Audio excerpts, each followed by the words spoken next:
नमस्कार भैया बहनों। आज हम राजस्थान का इतिहास क्या रहा है उसके बारे में अध्ययन करेंगे। अब जो हमारा राजस्थान है तो हमारे राज्य का नाम राजस्थान,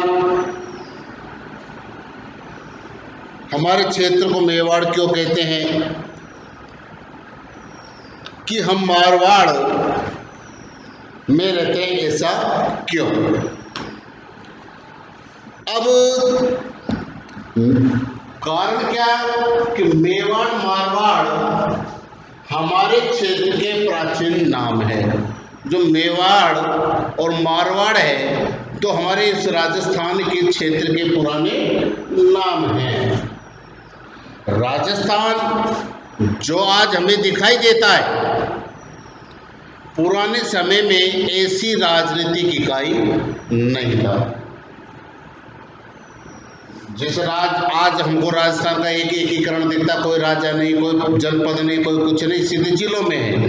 लेकिन पहले ऐसा नहीं था। प्राचीन काल में राजस्थान विभिन्न जनपदों एवं अंचलों में विभक्त था, यानी कि अलग अलग जनपदों में और अंचलों में बटा हुआ था। ये जनपद एवं अंचल भौगोलिक स्थान अथवा वहाँ रहने वाले के जाति के नाम से जाने जाते थे।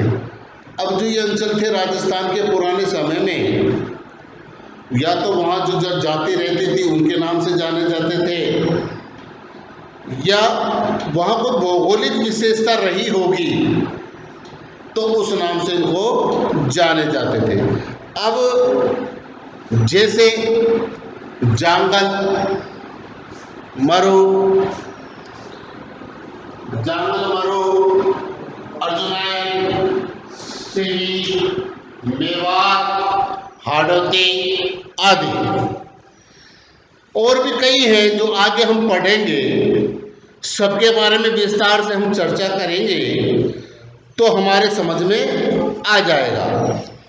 अब प्राचीन भारत में आर्यों ने छोटी छोटी बस्तियों को मिलाकर अपने अपने राज्य या जनपदों का निर्माण प्रारंभ किया। अब उस समय में किया राजा थे, आर्य थे, इन्होंने छोटी छोटी बस्तियों को मिलाकर के अपने राज्य या जनपदों का निर्माण किया। जनपद जिले भी कह सकते हैं इसको। तो महाभारत एवं संहिता ग्रंथों में राजस्थान के कई जनपदों का उल्लेख मिलता है। अगर हम महाभारत की बात करें या हमारे संहिता की बात करें तो उनमें हमारे राजस्थान का उल्लेख मिलता है। अब सबसे पहले हम बात करें मरु प्रदेश। मरु तो ये क्या है? इसका कौन से वेद के अंदर है? ऋग्वेद संहिता सहित हमारे पौराणिक ग्रंथ, इसका उल्लेख कहाँ है? मरु का ऋग्वेद सहित हमारे जो पौराणिक ग्रंथ हो, रामायण, चरक संहिता, महाभारत एवं बृहद संहिता में मरु प्रदेश का वर्णन आता है। मरु प्रदेश का वर्णन कहाँ कहाँ आता है? रामायण, चरक संहिता, महाभारत, बृहद संहिता में मरु प्रदेश का वर्णन आता है। अब मरु प्रदेश आर्यों का प्रारंभिक जनतंत्र था, यानी जनतंत्र लोगों के द्वारा बनाया हुआ राज्य था, प्रदेश था, जिसमें वर्तमान के बीकानेर, नागौर, चूरू, गंगानगर, जैसलमेर एवं बाड़मेर के कुछ भाग सम्मिलित थे। कौन कौन से? बीकानेर, नागौर, चूरू, गंगानगर, जैसलमेर एवं बाड़मेर के कुछ भाग इसके अंदर सम्मिलित थे। कालांतर में इस क्षेत्र में कुछ विस्तार के साथ कुरु, मद्र तथा जांगल नामक जनपदों का निर्माण हुआ। अब समय के अनुसार जब बड़ा हो गया तो इसमें और जनपदों का विस्तार कर दिया, जिसमें कुरु, मद्र, जांगल नामक जनपदों का निर्माण हुआ। अब उसके बाद में आता है जांगल। मरुभूमि में जांगल को देखते हैं तो इस जनपद में वर्तमान बीकानेर, नागौर एवं जोधपुर का कुछ भाग आता था उस समय। जांगल के अंदर जांगल जनपद के अंदर वर्तमान का जो हमारा बीकानेर, नागौर तथा जोधपुर का कुछ भाग आता था। इसकी राजधानी अहिछत्रपुर थी। जांगल की राजधानी कहाँ थी? अहिछत्रपुर। जांगल की राजधानी क्या थी? अहिछत्रपुर इसकी राजधानी थी, जिसका साम्य वर्तमान नागौर से प्रतीत होता है, यानी कि उसकी जो समानता है वर्तमान नागौर से प्रतीत होती है। और पौराणिक व्याख्यानों के अनुसार यादव वंश के बलराम एवं श्री कृष्ण द्वारिका जाते समय इस ही क्षेत्र से गुजरते थे। अब पौराणिक व्याख्यानों, पौराणिक कथाओं के अनुसार जो भगवान श्री कृष्ण और बलराम जब द्वारिका जाते थे तो इसी जांगल राज्य में होकर के, जनपद में होकर के गुजरते थे। इसके बाद में आता है एक मत्स्य।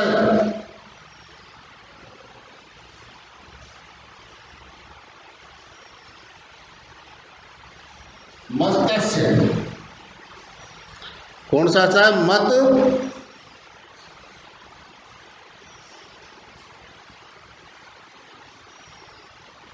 मत्स्य। तो इस राज्य को, इस जनपद का उल्लेख ऋग्वेद में मिलता है। जो मत्स्य जो जनपद है इसका उल्लेख भी ऋग्वेद के अंदर हमको मिलता है। तो महाभारत में मत्स्य जनपद की राजधानी विराट नगर या बेराट थी। तो मत्स्य की राजधानी क्या थी? विराट नगर। विराट नगर या बेराट इसकी ये राजधानी थी। यह जनपद अलवर एवं जयपुर के मध्य स्थित था। जो जनपद था मत्स्य जनपद, वो जयपुर और अलवर के बीच में स्थित था। इस स्थान का वर्णन चीनी यात्री युआन चांग ने भी किया था। और जो मत्स्य जनपद था इसका वर्णन जो चीनी यात्री था युआन चांग ने भी इस जनपद का वर्णन किया था। फिर इसके बाद में आता है सूरसेन। कौन सा आता है? सूरसेन। अब इसके बाद में आता है सूरसेन, ये लिखा हुआ है। तो राजस्थान के भरतपुर, धौलपुर तथा करौली के अधिकतर भूभाग प्राचीन सूरसेन जनपद में सम्मिलित थे। जो सूरसेन जनपद था उसके अंदर ही हमारे राजस्थान के भरतपुर, धौलपुर, करौली के अधिकांश भूभाग और प्राचीन सूरसेन जनपद में सम्मिलित थे। इस जनपद की राजधानी मथुरा थी।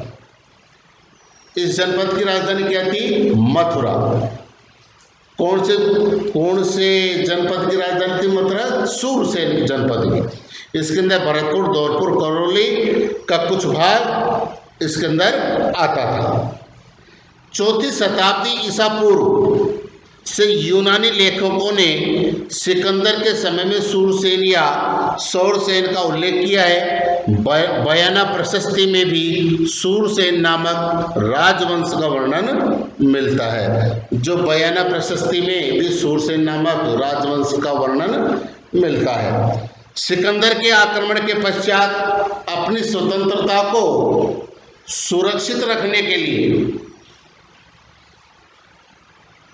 सिकंदर ने जब आक्रमण किया और अपनी स्वतंत्रता को, इस जनपद की स्वतंत्रता को सुरक्षित रखने के लिए उत्सुक पंजाब और टक की कुछ जातियां राजस्थान में आकर बस गई और इसने अपने साहस और शौर्य के लिए प्रसिद्ध मालव, शिवी, अर्जुनयन आदि जातियां प्रमुख थी। तो जो पंजाब की कुछ जातियां थी, पंजाब और टक की कुछ जातियां राजस्थान में आकर बस गई, वो अपने शौर्य और साहस के लिए प्रसिद्ध थी। मालव, शिवी, अर्जुनयन आदि जातियां प्रमुख थी। अब उसमें आती शिवी जाति। अब आधुनिक उदयपुर के पूर्व, पश्चिम तथा उत्तर का संभागीय प्रदेश में शिवी जाति के जाति ने आधिपत्य स्थापित किया, इसलिए यह शिवी जनपद के नाम से जाना जाता है। जो उदयपुर के पूर्व, पश्चिम तथा उत्तर का संभागीय प्रदेश था, उसमें जो शिवी जाति थी उसने अपना आधिपत्य स्थापित किया, इसलिए यह शिवी जनपद के नाम से जाना जाता था। और इसकी राजधानी मध्यमिका या माध्यमिका थी। तो शिवियों की राजधानी क्या थी? माध्यमिका थी, जिसके अवशेष चित्तौड़ के पास नगरी नामक गांव में मिलते हैं। और इस भूभाग को मेदपाट या मेवाड़ तथा प्रागवाट भी कहा जाता है। इस भाग को क्या कहा जाता था? मेवाड़ या प्रागवाट या मेदवाट भी कहा जाता था। और इसके बाद में आता है अर्जुनयन। अब अर्जुनयन भरतपुर अलौर प्रांत के अर्जुनयन अपनी विजय के लिए प्रसिद्ध थे।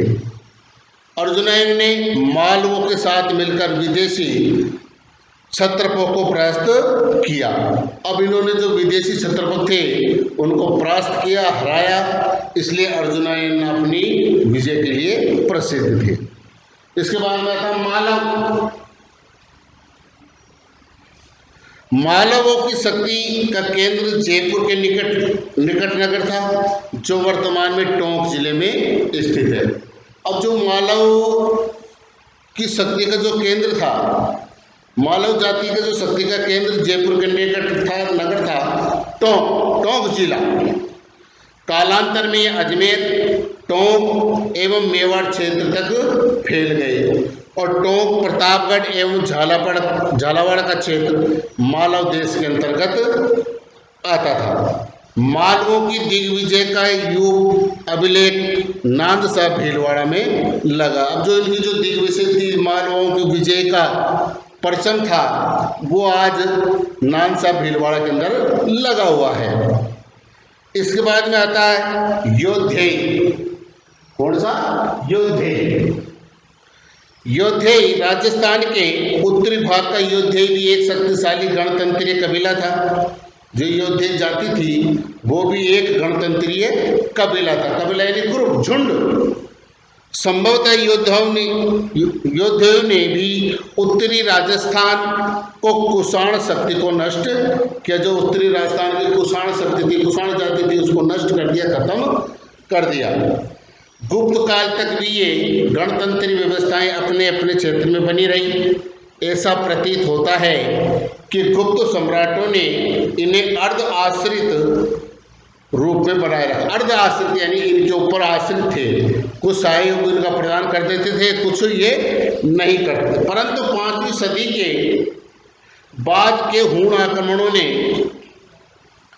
यहाँ के गणतंत्रीय जनपदों की व्यवस्था को समाप्त कर दिया। बृहद संहिता नामक ग्रंथ में इनके पतन की चर्चा है। इसके बाद ये जनपद अन्य नामों और सीमाओं को लेकर सामने आते हैं, जैसे मेवाड़, बांगड़, मारवाड़, हाड़ौती, ढूंढार, मेवाड़। तो इनके बाद में गणतंत्र कब? जब 5वीं सदी के बाद, ये हूण आक्रमणों के बाद यहाँ के जो गणतंत्री है उन व्यवस्था को समाप्त कर दिया और उसके बाद में मेवाड़, बांगड़ और हाड़ौती, ढूंढार के नाम से ये जागने लगे। और इनके बारे में हम अगले वीडियो कालांश में पढ़ेंगे। धन्यवाद।